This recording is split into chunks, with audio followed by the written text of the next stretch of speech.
Y llegó el momento de hablar del ARA San Juan. Los familiares piden que no se los deje solos. Mientras tanto, ya ahora, el navío ARA Islas Malvinas es el que en el día de ayer partió hacia Ushuaia para volver a la zona en la que teóricamente se ha perdido el submarino ARA San Juan. Allí se rastrea nuevamente la zona. Recordemos, el ARA San Juan tenía 44 tripulantes. Hay un informe de Estados Unidos que cuenta que explotó el submarino y que de hecho los 44 tripulantes ni siquiera se dieron cuenta de lo que sucedía. Las familias no creen en ese informe, dicen que lo conocen desde diciembre, pero que no creen en ese informe. Mientras tanto, la Armada Argentina continúa la búsqueda, no el rescate. Los familiares continúan solicitando que no los abandonen, que no dejen a los 44 tripulantes solos y que por supuesto tampoco los dejen solos a ellos.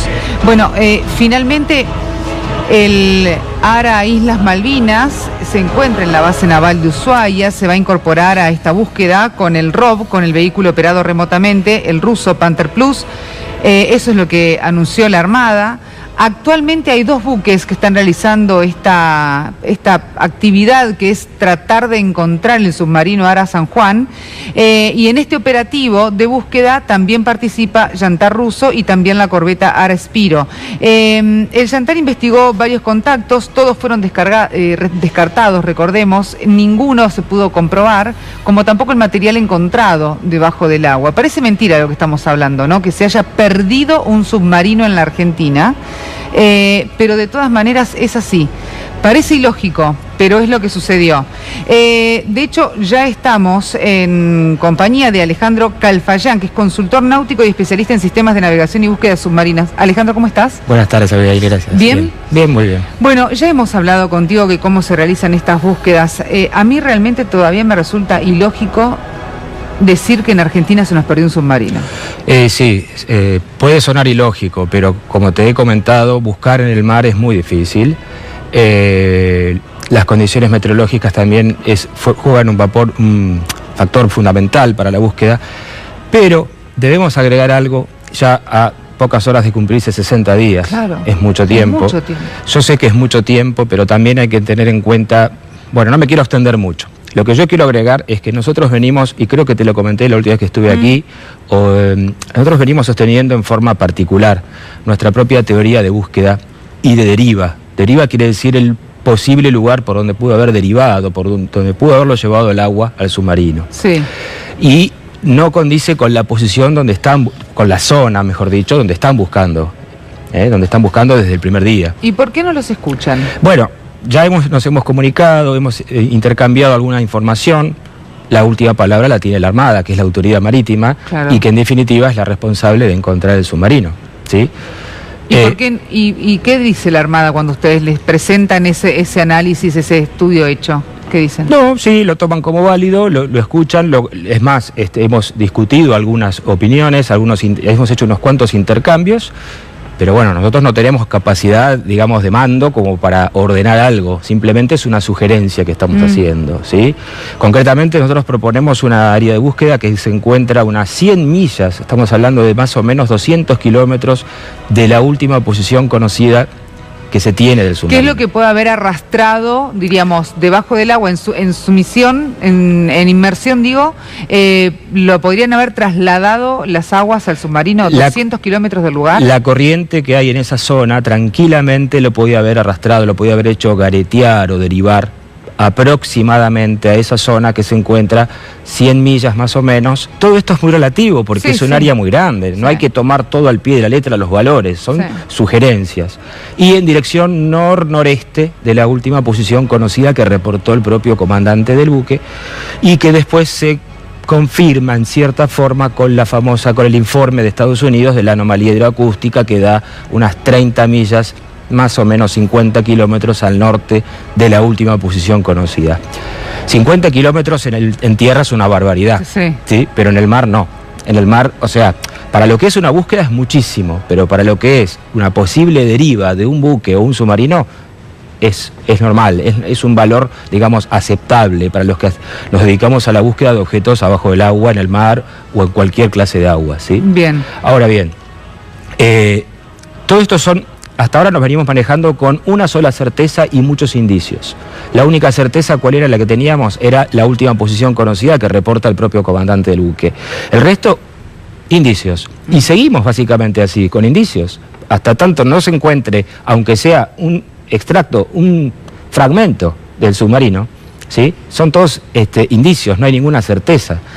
Ni hablemos de lo que es la tranquilidad que le podemos llevar a las familiares, no sé a la si, familia de los 44 tripulantes. No sé si cabe la palabra tranquilidad. No. Yo creo que no, me equivoco si digo tranquilidad, por supuesto. Esto lo digo con el mayor de los respetos. Sí, por supuesto. Está claro, está clarísimo. Ahora, Alejandro, la pregunta fundamental es esta también, porque la Armada, el mensaje que se está dando es como que, bueno, nosotros los estamos buscando por acá, pero hay muchos otros, ya como bien decís vos, o sea, les estamos dando la posibilidad de buscarlos en otro lugar. ¿Qué opinás vos del informe de Estados Unidos, que tenés tanta experiencia en esto? Es bastante coincidente, sobre todo con la zona, ¿sí? He tenido posibilidad de acceder al informe completo, y realmente no digo que ya se convierta en una certeza, pero es un indicio muy importante, ¿sí? Porque los familiares los descreen hablando justamente de esta situación, ¿no? Lógicamente que me pongo en el lugar de ellos y es natural. Lo que ocurre es que desde mi lugar, desde nuestro lugar, ya sin sentimiento, se trabaja de otra manera, y entonces haciendo nuestros cálculos que nosotros permanentemente hacemos en función de la poca información a la que podemos obtener, porque nosotros manejamos la misma información que es pública, nada más ni nada menos, no es que tenemos acceso a nada nuevo. A ningún documento de la Armada. En absoluto. La Armada se reserva muchos documentos, tendrá sus motivos, yo ahí no me meto, me manejo con la información pública, con los partes de prensa que ahora ya son vía internet o a través de la página de la Armada, la Gaceta Marinera, los informes de prensa. Bien, entonces, la anomalía hidroacústica, esa famosa, es muy coincidente la zona, el área, los días transcurridos, o sea, nada más que 2 días del momento en que se pierde el contacto con el submarino, es muy coincidente con los cálculos de deriva que nosotros venimos realizando. Repito lo que es deriva, es la posible trayectoria que pudo haber hecho el buque sin control, ya sea porque la tripulación no lo podía controlar o porque explotó, ¿sí? Y bueno, y a partir de ahí todo ya es trágico y todo es, en absoluto descontrol, ¿sí? Sí. Ese informe informa también, valga la redundancia, de que se sumergió a una velocidad de 10 a 13 nudos, voy a hablar fácil, aproximadamente 20 kilómetros por hora fue la velocidad vertical de caída. Eso también nos da la pauta de que es coincidente con el área de búsqueda y con lo que pudo haber sucedido, porque la realidad es que hasta que no aparezca un fragmento... Claro, a mí me llama la atención eso, porque con tanta severidad y con tanta... tranquilidad se dice que vamos a... El submarino explotó, ninguno sintió nada, todos murieron. Cuando no se conoce nada, o sea, cuando no hay nada que te muestre que el submarino explotó. Porque uno sabe que si explotó es porque encontraste un fragmento, no sé, un pedazo del submarino. Bueno, ahí es donde en lo personal tengo la duda si explotó o implotó. ¿Por qué? Porque lo que sí pudimos averiguar, que este submarino tenía una capacidad máxima de inmersión, o sea, para poder bajar de hasta 350 metros, máximo 400. A partir de esa profundidad, implosiona. Ajá. Y eso para nosotros constituye un dato muy importante. ¿Por qué? Porque en la zona donde se reporta la anomalía hidroacústica, la profundidad es de 800 metros, con lo cual supera ampliamente las capacidades técnicas del submarino. Tal cual. Por eso la presión que hay abajo es lo que genera también la implosión. La presión del agua a mayor profundidad es tremenda. Claro, ¿sí? Tal cual. Entonces también sostenemos, y esto es fuerte, pero lo tengo que decir, que posiblemente se haya fragmentado el submarino en los puntos más débiles de la estructura del casco, a partir de la implosión, a partir de haberse sumergido más de lo para lo cual estaba diseñado. ¿Sí? Claro. ¿Por qué? Por lo que dije antes, si ya estaba fuera de control, si no había un solo ser humano que lo pudiese controlar, bueno, ya eso queda a la deriva. Por lo que se supo los últimos detalles, ¿no? ¿El Ara San Juan estaba en condiciones de realizar esta navegación? Yo entiendo que todo buque, submarino, buque, Me refiero en general, si está pronto a zarpar es porque está en condiciones. Y más aún si es un buque de la Armada. Más aún si es un buque de la Armada, porque en definitiva la Armada es la que nos regula a nosotros, la Armada, la Prefectura, Autoridad Marítima, quiero decir, sí, la que nos regula a nosotros los marinos mercantes y la que nos dice, bueno, usted tiene que tener esto en condiciones, esto, la tripulación tiene que estar así, asá, el buque... Pero no se habrá pensado que, bueno, por ahí hay una falla, no sé, en las baterías, pero no va a pasar absolutamente nada. ¿No se puede haber pensado así? Vaya uno a saber, si se pensó así sería muy grave, ¿no? La verdad, o sea, yo he zarpado con buques con alguna, digamos, algo que no estaba del todo bien, pero si sé que eso que no está del todo bien constituye un peligro para mi buque, yo no salgo, yo directamente no salgo. No sé cómo manejan, o sea, yo soy civil, no soy militar, entonces sí. no manejo los códigos, o sea, los procedimientos, quiero decir, que se manejan dentro del ámbito militar, que son completamente diferentes a los nuestros. Me gustaría sumar a esta conversación, Alejandro, ya que estamos, a Horacio Calderón, que es ex representante del astillero Domecq García. Horacio, ¿cómo le va? Abigail lo saluda y también Alejandro Calfayán, que está aquí en el piso de C5N. ¿Cómo anda? ¿Qué tal? Buenas tardes, los estaba viendo, me parece muy acertado todo lo que ha dicho acá el colega, Ajá. aunque sea en una disciplina diferente. ¿Usted considera también que el informe de Estados Unidos es bastante acercado a la realidad?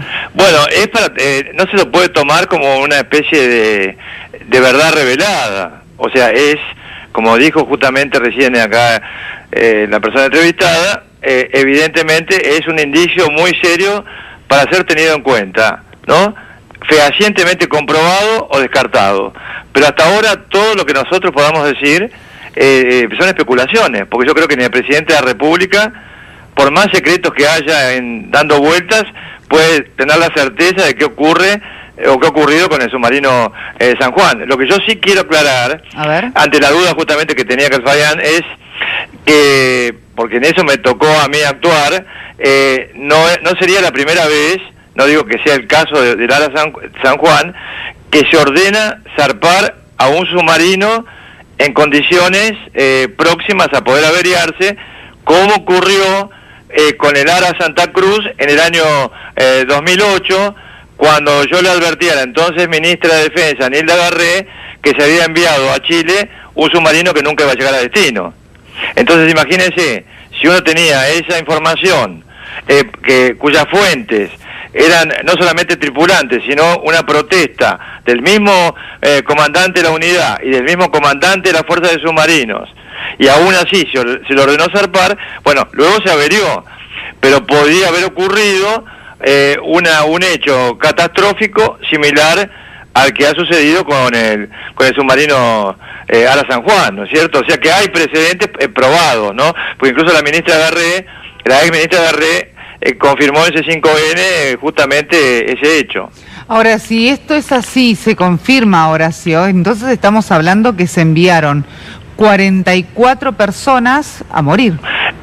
A ver, en el caso del submarino Santa Cruz, que es gemelo a en el año 2008, se ordenó que zarpara esa unidad en malas condiciones, ¿no? ¿Y cómo sería... Es terrible lo que está contando. No, Abigail, ¿cómo sería, digamos, la información del momento, que yo, siendo miembro de la familia naval, por parte de mi padre, que fue oficial de la Armada, bueno, no encontré un interlocutor válido, y entonces yo recurrí a la ministra de Defensa de ese momento, Nilda Garré, para anticiparle que iba a averiarse el submarino Santa Cruz. Ocurrió así, y la ministra Garré, entonces ella ordenó que el submarino quedara en reparación en Ushuaia, y luego no continuara a Chile, aunque terminara el compromiso con Chile, y que volviera con la mayor precaución a su base natural, que es el puerto Mar del Plata, y luego de otro episodio que ocurrió, que yo no puedo certificar con la misma certeza que el anterior porque lo tengo documentado, bueno, entonces se ordenó directamente la desactivación del submarino y que fuera trasladado a Tandanor para su reparación. Claro. Ahora, este nuevo navío que participa de la búsqueda, que es el ARA Islas Malvinas, sí, también realiza tareas de patrullaje y además de abastecimiento de combustible a las otras naves, ¿no? Que están patrullando. En realidad, lo que está haciendo es reemplazar al otro, el que estaba antes. O sea, hay un relevo, digamos, de tareas de una nave por la otra. De una nave por la otra, exactamente. Y el que permanece en zona es el buque ruso Santar, que eso es muy importante, ¿sí? ¿Por qué? Porque es el que tiene mayor capacidad para bajar en profundidad, para poder observar. Y además el que tiene, digamos, en cuanto a tecnología, es el que mayor tecnología tiene, ¿sí? Sin perjuicio de que la Armada Argentina también tiene muy buena tecnología en cuanto a sonares, sonar de barrio lateral, todo ese tipo de equipamiento que se viene utilizando el primer día. Y también me consta que lo saben utilizar. Pero bueno, si todavía tenemos ayuda, digamos, externa, por decirlo de una manera, bueno... ¿Pero para qué vamos a usar la nuestra? No, todo suma, porque yo escuché que algunos familiares, y con justa razón, decían, nos están abandonando, de los 20 y pico, 40 y pico buques y aviones que había el primer día, quedaron solamente 2. Y lógicamente yo me pongo en el lugar de ellos y cómo no voy a sentir el mismo síntoma, digamos, el abandono, es decir, como antes había tanta gente trabajando en zona y ahora quedaron nada más que 2. Bueno, puede sonar como que los abandonaron, pero en realidad no los están abandonando, ¿sí? Yo coincido, Abigail, con él, con lo que está diciendo, ¿no? Sí, con Alejandro, lo mismo. Coincido exactamente, que la sensación de los familiares es de abandono. Ahora hay que tener en cuenta que se está buscando un arma estratégica especialmente diseñada para no ser localizada, y que se ha recorrido hasta ahora una superficie equivalente a la de la provincia de Buenos Aires, que a su vez es muy parecida a la de España. Justamente un marino español habló de la dificultad de encontrar el submarino entero, aunque estuviera implosionado, o en parte. Por ejemplo, ayer, en el parte de ayer, apareció un banco de coral, ¿no?, con una especie de elevación que podía simular el submarino o una parte del submarino. Porque yo coincido con Alejandro, en el sentido que acá se ha manejado mal la explicación de lo que es explosión y de lo que es implosión. El submarino puede haber tenido una explosión limitada en lo interno, que dejara directamente sin vida a toda la tripulación, porque lo que no hemos observado ha sido ningún tipo de maniobra para la cual están entrenados todos los tripulantes, en el caso de que que puedan tener un inconveniente, estar en el lecho del mar a una profundidad en la cual pudieran ser rescatados y ejecutar maniobras como es la de evasión de la unidad, inundando la unidad. Ellos salen por la escotilla a través de algo que se llama pollerita hasta la superficie, siempre y cuando la profundidad no sea mayor a 70 metros. Después pueden ser rescatados por un mini submarino, como se ha explicado tanto.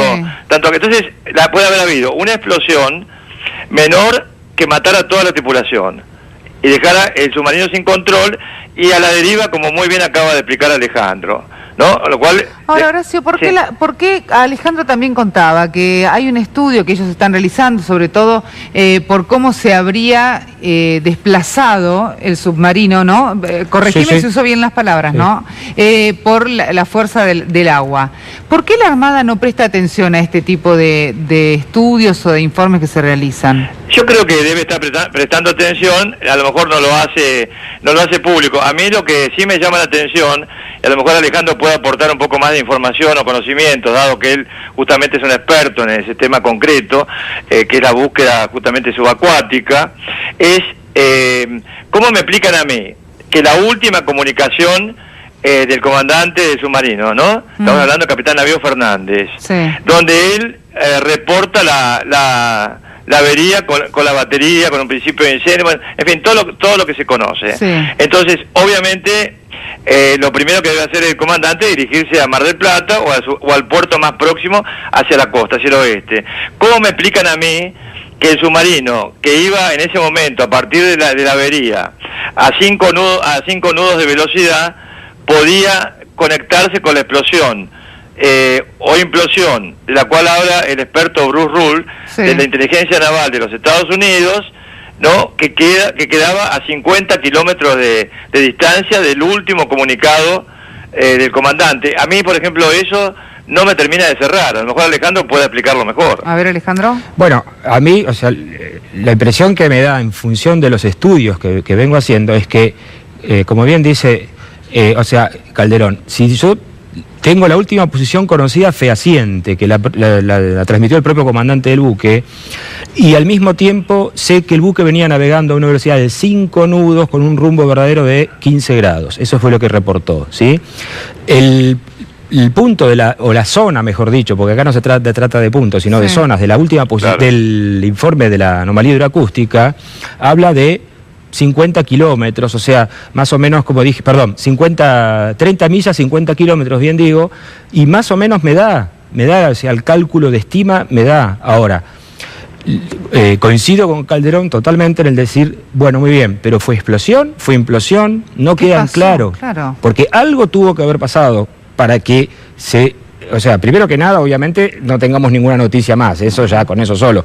Pero además de eso, están reportando una anomalía hidroacústica con una explosión, me puede corregir Calderón, no me acuerdo ahora el valor, coincidente a no sé cuántas... creo que eran 4 milésimas de segundo, una cosa así, que era ínfimo el tiempo. El tiempo ínfimo, pero que coincidía con una explosión equivalente a no sé cuántos kilos de TNT. Sí, de 700 kilos aproximadamente, toneladas. Eso mismo. Toneladas, perdón. Toneladas. Era una monstruosidad, digamos, la cantidad, ¿no? Entonces, obviamente, para complementar lo que dice Alejandro, puede haber habido una explosión interna que matara a toda la tripulación, luego quedar, esto por supuesto son todas conjeturas, el submarino, como dice Bruce Rule, prácticamente en picada hacia el fondo, a la velocidad que él mismo, el experto americano, admite, y haber implosionado, ¿no? Y haber implosionado con un poder similar al que está haciendo referencia en cuanto a cantidad de toneladas de TNT. Claro. Ahora, yo le quería preguntar a Fernando, Abigail, si me permite, ¿no? Sí, Alejandro, mil disculpas. Alejandro, es decir, que a lo mejor era ploteado mejor los mapas, si la anomalía hidroacústica queda al este, 50 kilómetros al este, del último punto de comunicación del comandante, o queda hacia el norte exactamente, porque yo no he podido, obviamente que tener una técnica, que tener mapas, plotear todo, es decir, colocar los puntos sobre mapas de hidrografía naval que se ha estado viendo. Entonces mi pregunta es, concretamente, si la anomalía hidroacústica es la da 50 kilómetros al este del punto en el cual tomó contacto desde plano periscopio el comandante Fernández. No, la anomalía hidroacústica da 50 kilómetros al norte de la última posición conocida del que reportó el propio comandante. No, ahora bien, voy a ser un poco técnico, usted me va a entender, quizás... Nos quedamos ya sin minutos, pero quiero que termines esta respuesta, claro, Alejandro. El informe que yo tengo es que la anomalía hidroacústica está a 50 kilómetros al norte, pero es una elipse que es muy ancho, pero muy angostito en cuanto a latitud. Tiene mucha longitud y poca latitud. Es muy técnico lo que estoy diciendo. Ajá. Calderón me va a entender lo que estoy diciendo. Sí. Bien. ¿Y eso en qué complica? Complica en que el área de búsqueda es muy grande. Es muy grande. Es muy grande. Claro. Y por eso confirma nuestra teoría, ya que tiene mucho ancho, de que habría derivado hacia el noreste. Por eso Calderón preguntaba si estaban dando las... Porque ahí está el problema de la profundidad. Exactamente. Claro, que era lo que habíamos hablado, perdón, Dieguito, me paso unos minutos más todavía de esto, pero era lo que estábamos hablando con Alejandro, que la capacidad del submarino para sumergirse era de 400, ¿no?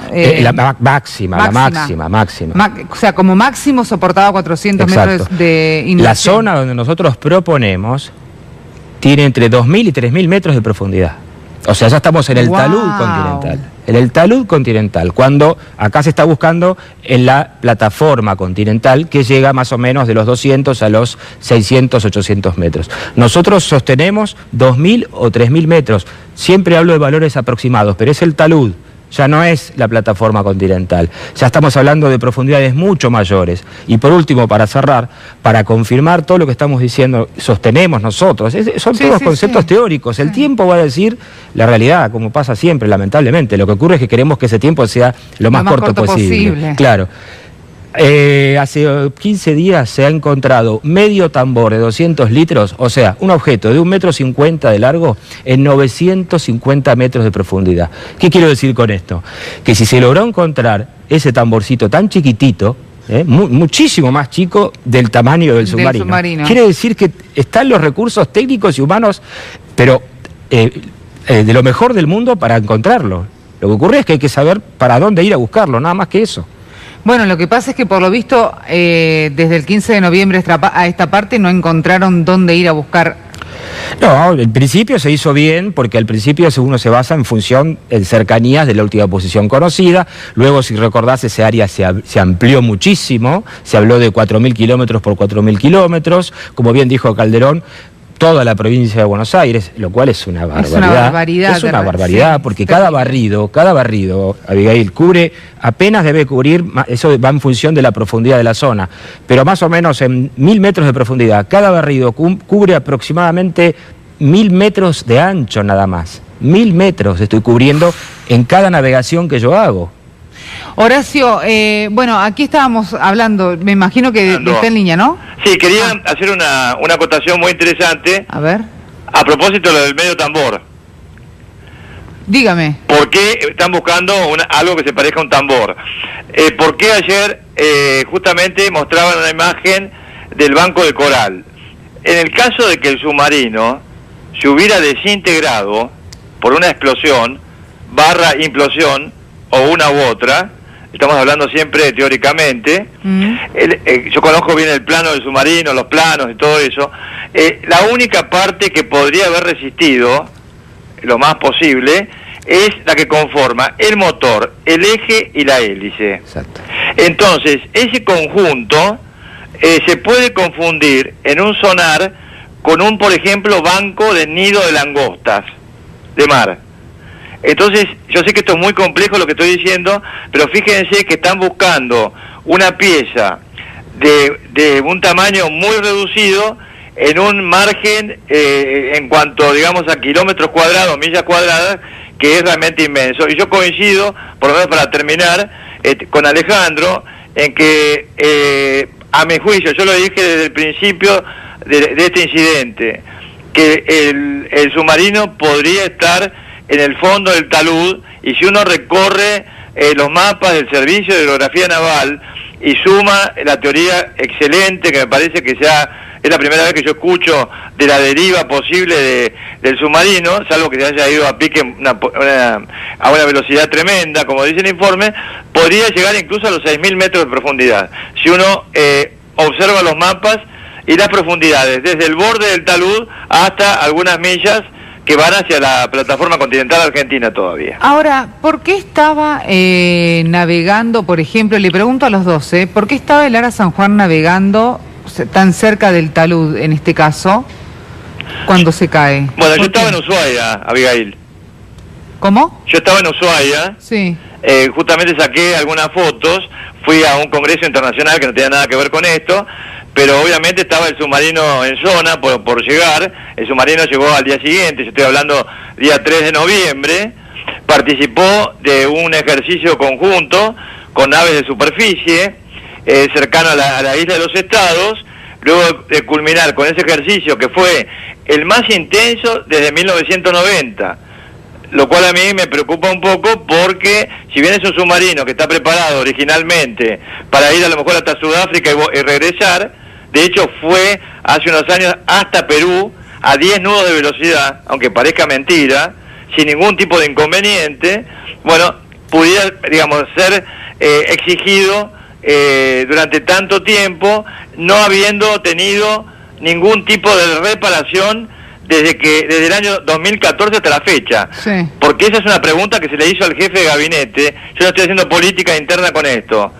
La pregunta 500 que se le hizo, número 500, al jefe de gabinete, le aclara perfectamente la pregunta de que por qué no se le hizo la carena. La carena es un repaso de la superficie que está en contacto con el agua, que exige a su vez que sea trasladado a dique seco.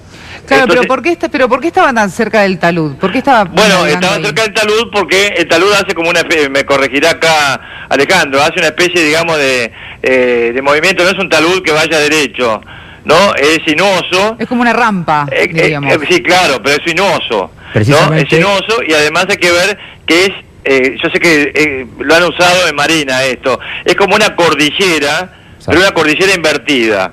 Entonces, ¿qué sucede? Desde el borde del talud hacia abajo hay cañadas, hay quebradas, como si fuera en una cordillera muy extensa, que es el caso de esta cordillera, entre comillas, submarina, tal cual la ha descrito la Armada. Pero la pregunta es, ¿no tendría que estar navegando más acá? Precisamente, digamos, más a la plataforma Sí, continental. pero también hay que recalcar, Abigail, Alejandro, que esta unidad, que por manual debe ir a recibir carena cada 18, más o menos se calcula 18 meses, desde el año 2014 nunca entró a dique seco. Y eso el gobierno argentino no lo ha contestado, no lo ha respondido.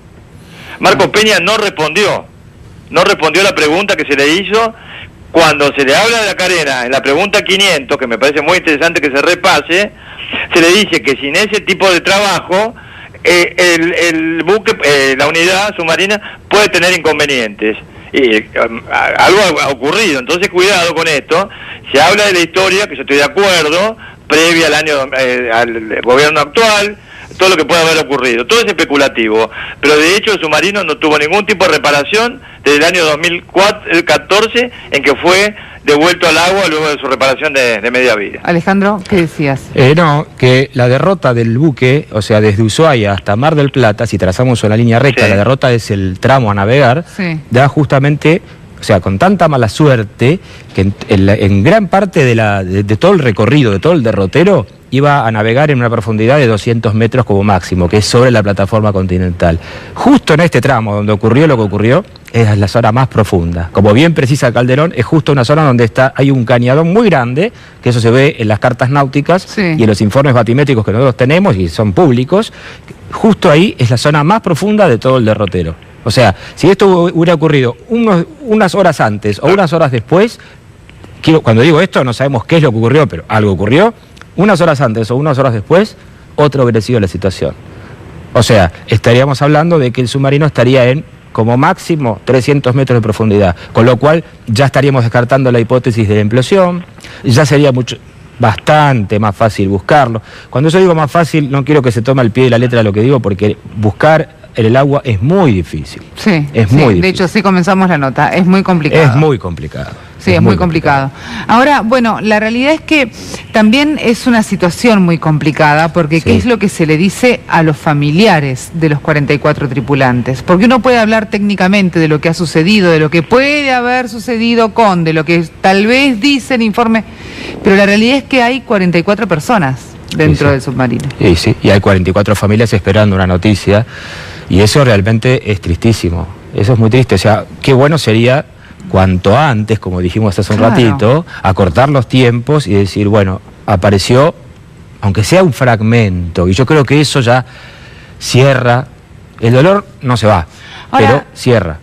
Teniendo en cuenta, y me voy a tomar las palabras de Calderón, que el jefe de gabinete no responde, ¿por qué no puede ser que la ayuda internacional que tuvo la Argentina durante los primeros días de búsqueda no la hayan mantenido?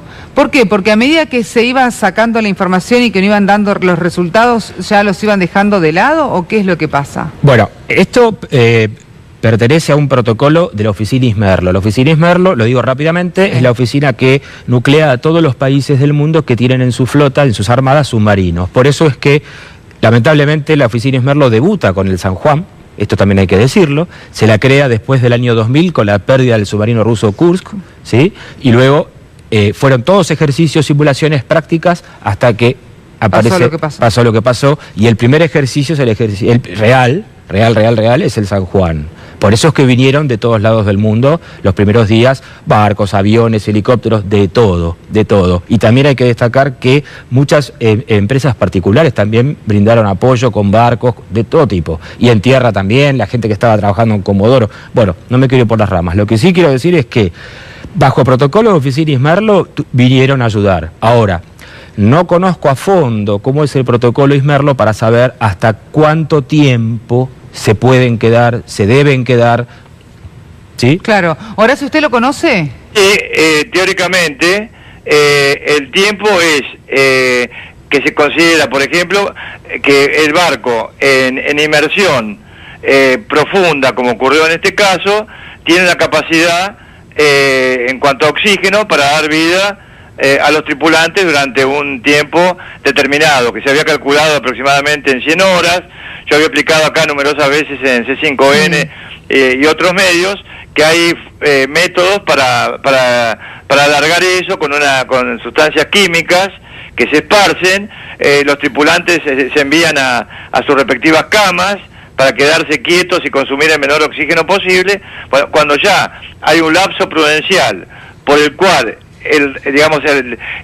la búsqueda y el rescate está terminado, porque se presume ya con alto grado de probabilidad la muerte o certeza la muerte de los tripulantes, bueno, entonces ahí la primera etapa, que es la de rescate del Ismerlo, que bien acaba de mencionar Alejandro, se termina y continúa la de búsqueda, pero ya sería voluntariamente por parte, en este caso, las potencias que intervinieron, es decir, Estados Unidos retiró sus unidades, el resto de los países hizo exactamente lo mismo, y bueno, y ahora queda la buena voluntad de Rusia. Pero yo querría agregar, para, reafirmar el anhelo de los familiares, es que se contrate, llegado el caso, a empresas privadas, como el caso de la que, por supuesto, no solamente ubicó al Titanic, sino también a un submarino japonés que estaba perdido en la Segunda Guerra Mundial y a un submarino israelí.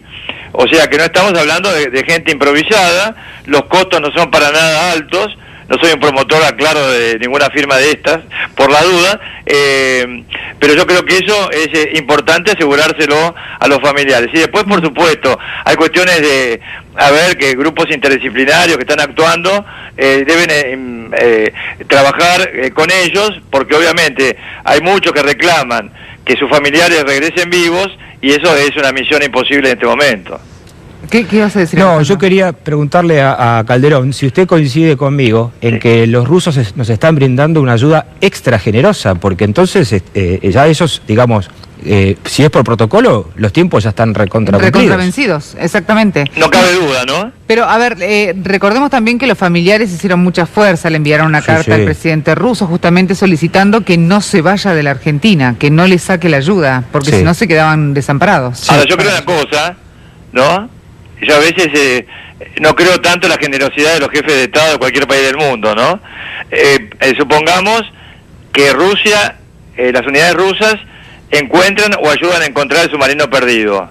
La deuda de gratitud de la Argentina va a ser eterna. Sin duda. Sí. ¿No? Y cuando hay intereses geopolíticos en el Atlántico Sur, a los cuales no está ajeno Estados Unidos, es el principal actor, Gran Bretaña es el segundo, o ambos asociados, tenemos también a China y por supuesto a Rusia, que quiere ocupar su lugar. Entonces, yo estoy como argentino, como miembro de la familia naval, aunque soy muy crítico de quienes han actuado en esta última etapa, bueno, yo realmente estoy muy agradecido, no solamente por la ayuda que dio el Ismerlo con todos sus componentes, sino lo que está haciendo en este momento Rusia para ayudarnos a encontrar, obviamente, el submarino, ¿no? Pregunto desde el desconocimiento a ambos. ¿No hay ningún elemento dentro del submarino que cuando se hunde, ya sea que explote o implosione, salga a la superficie? Sí. Cualquier buque, todos los buques tienen dentro de sí objetos que flotan. Exacto. Vamos a hacerlo fácil, porque sí, claro que hay balizas, boyas, hay de todo. No sé, se me ocurre un salvavidas. Sí, claro, salvavidas, colchón, colchoneta, pedazos de madera, inclusive combustible. Gasoil, claro, aceite. Es una mancha. Exacto, sí. Lo que ocurre es que, si recordarás los días, el día 15 de noviembre, 15, 16, 17, 18, había muy mal tiempo, olas muy grandes. Sí. Entonces, porque todos esperábamos encontrar una mancha de combustible, ¿sí? Una mancha de hidrocarburo, de lo que fuere, mediante los aviones, los Orión, los Papa 8 que estaban trabajando en la zona, que mandó a Estados Unidos, bueno. Pero con tan mal tiempo, con tantas olas y tanta espuma, se emulsiona el combustible. No sé si Calderón coincidirá conmigo. Sí. Y obviamente que viaja todo aquello que estuviese flotando, viaja hacia se pierde. no se sabe dónde. Y Claro, yo insisto con la teoría nuestra al nor-noreste. Claro. La corriente de Malvinas va de sur a norte, la corriente de Brasil va de norte a sur, y precisamente un poquitito al norte de donde se sabe la última posición del submarino, se juntan y ¿hacia dónde van? Al este, Claro, al medio del Atlántico. es lo que yo coincido con Alejandro totalmente, en que, por ejemplo, en el caso del combustible se produce una emulsión que con las olas desaparece en poco tiempo. Por supuesto que él sabe mejor que uno que con la deriva o las corrientes que le acaba de mencionar, los posibles objetos flotantes se dirigirían hacia un sector determinado. Yo de hecho estuve perdido, me dieron por muerto en el Río de la Plata cuando tenía 20 años, y bueno, y todo el mundo me buscaba según la deriva, en un velero, ¿no? Con 2 tripulantes más, nos dieron por muertos, y nosotros en realidad ya estábamos llegando a Uruguay porque fue la decisión que se tomó. ¿Qué quiero decir con esto? Que obviamente hay normas muy concretas de estudio de las derivas, ya sean subacuáticas, yo soy piloto aparte, ¿no?, de navegación, Sí. Subacuáticas o de superficie, para poder especular hacia dónde se dirigieron los supuestos restos en el caso de una implosión que abriera el casco del submarino, el casco sobre todo resistente, ¿no?, y lo enviara los restos a superficie. Eso me podrá corregir Alejandro, por supuesto que es un experto en el tema. Yo hablo, por supuesto, siempre en base a conjeturas. Yo creo que algo debería haberse encontrado. Claro, porque uno lo primero que piensa es eso, más allá de los objetos, cualquier cosa que enseguida Sí. emerge a la superficie. Sí, pero estamos hablando, y Calderón lo sabe, de una superficie muy grande. Muy grande. Sí, había horas de 6 metros, ¿no? Sí, y es muy normal, es muy común que en esa zona del Atlántico Sur existan ese tipo de olas. Hoy por hoy... Se juntan 2 corrientes, además. Sí, además de eso, los vientos, las corrientes, hay muchos factores. Muchas corrientes submarinas también. Exactamente. Claro. Eso Exacto. ocurrió con el caso del avión de Malaysian Airlines, que terminó en el Océano Índico, que finalmente nunca se encontró. No. Pero ahí hay profundidades que llegan a 9.000 metros, Claro. en las fosas abisales. Claro. Pero acá tenemos profundidades concretas de 6.000 metros en distancias que son, si vamos a ensayar, toda la plataforma continental argentina, incluso lo que nos han agregado ahora, no quiere decir que submarino que haya que buscarlo en todo eso, son 6 millones de kilómetros cuadrados. Es imposible. Es muy complicado, muy difícil, pero yo creo que el submarino debe estar, yo presumo que el submarino debe estar en algún lugar no demasiado lejano, por lo menos en kilómetros, al punto de la última comunicación, pero temo, como dice Alejandro, encajado en algún punto del talud o en el fondo ya del lecho que estamos hablando de, yo mencionaba, hasta 5.000 y pico, 6.000 metros de profundidad, ¿no? ¿Cuánto es cuánto es la profundidad que pueden alcanzar las naves que lo están buscando ahora? Bueno, los rusos tienen capacidad de bajar hasta los 6.000 metros. Sí. ¿Sí? Pero bajar, a ver, quiero ser muy claro con esto. Bajar para fotografiar, tomar fotos, Claro. hacer videos, no para rescatar, ¿eh? Eso fueron muy precisos, muy concretos los rusos cuando vinieron, lo aclararon. Nosotros, en realidad, ellos son los que tienen mayor capacidad mundialmente para bajar, para ver, pero no para rescatar, ¿sí? O sea, si los rusos encontraran ahora el submarino, no contamos, la Argentina no cuenta, la Armada Argentina no cuenta con una nave que pueda bajar a los 6.000 metros. No hay antecedentes. No hay antecedentes y tampoco nadie veía ahí, Claro. De nadie, de ninguna parte del mundo. No, un rescate de 6.000 metros es imposible, diría yo. Ahora, había unas cápsulas que podían bajar. Sí, eso es lo que tienen los rusos. Bajan, toman Mira. fotografías, hacen videos, Son sondas, ¿no? con sondas, por supuesto, sondas monoas, multias, Claro. sonar todo el instrumental más tecnológico del mundo lo tienen los ROV, los vehículos, los submarinos remotos, Sí.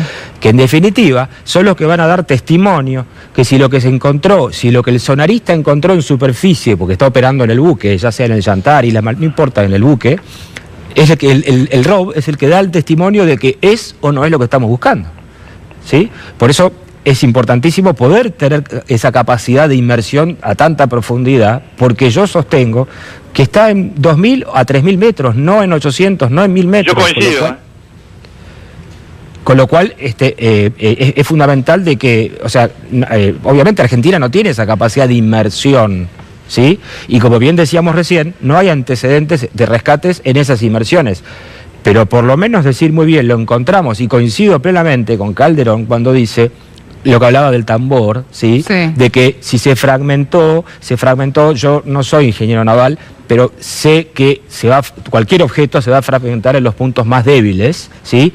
Y posiblemente la cola, lo que sería la popa, la cola, ¿sí? Donde está la hélice, donde están los timones de profundidad y de dirección, eso confunde con un medio tambor y posiblemente sea parte de lo que pueda llegar o esperamos, anhelamos encontrar. ¿Por qué? Porque la parte de adelante del submarino, todo el mundo lo vio en fotos, la trompa, la proa, sí.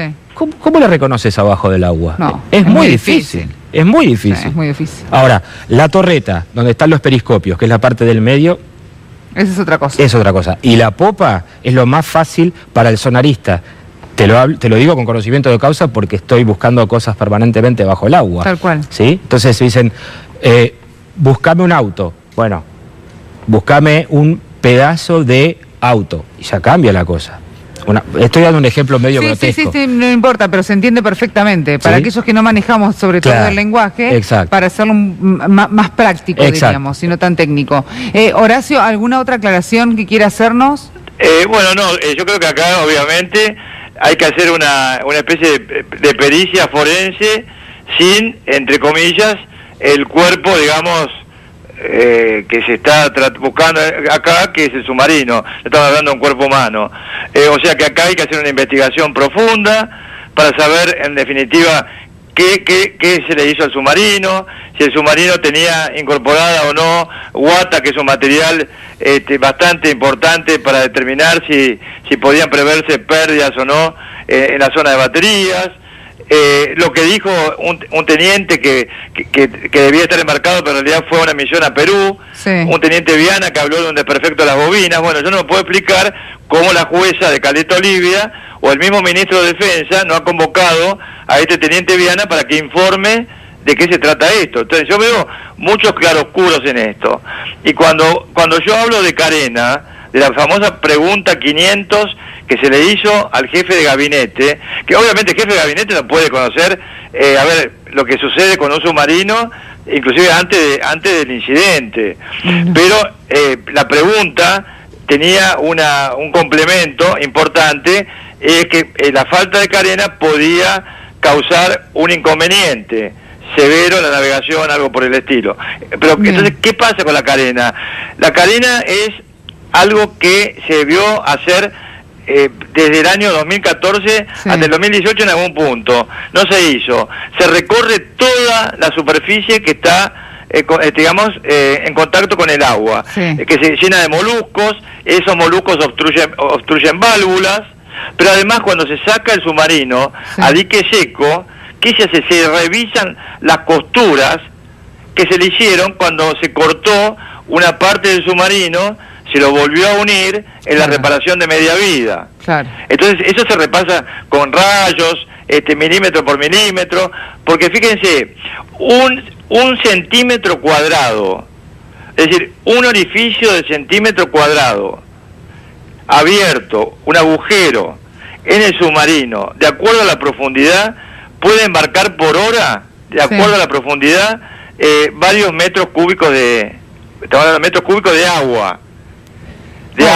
En un compartimento que sabemos que tiene elementos altamente sensibles, que no son solamente las baterías. Puede haber entrado agua a los tableros eléctricos, los tableros de comando, por ejemplo. Igual siempre seguimos hablando sobre supuestos, ¿no? Sí, pero no, el gobierno debe contestar por qué no se le hizo la carena. Obviamente, Horacio. Y yo no estoy haciendo política interna en esto. No, se entiende perfectamente. Horacio, muchísimas gracias por estar en diálogo. Abigail, Alejandro, un placer. Un placer también. Alejandro también, muchísimas gracias. Gracias a vos, un placer, gracias. Muchas gracias. Así continuamos en Remix de Noticias, domingo.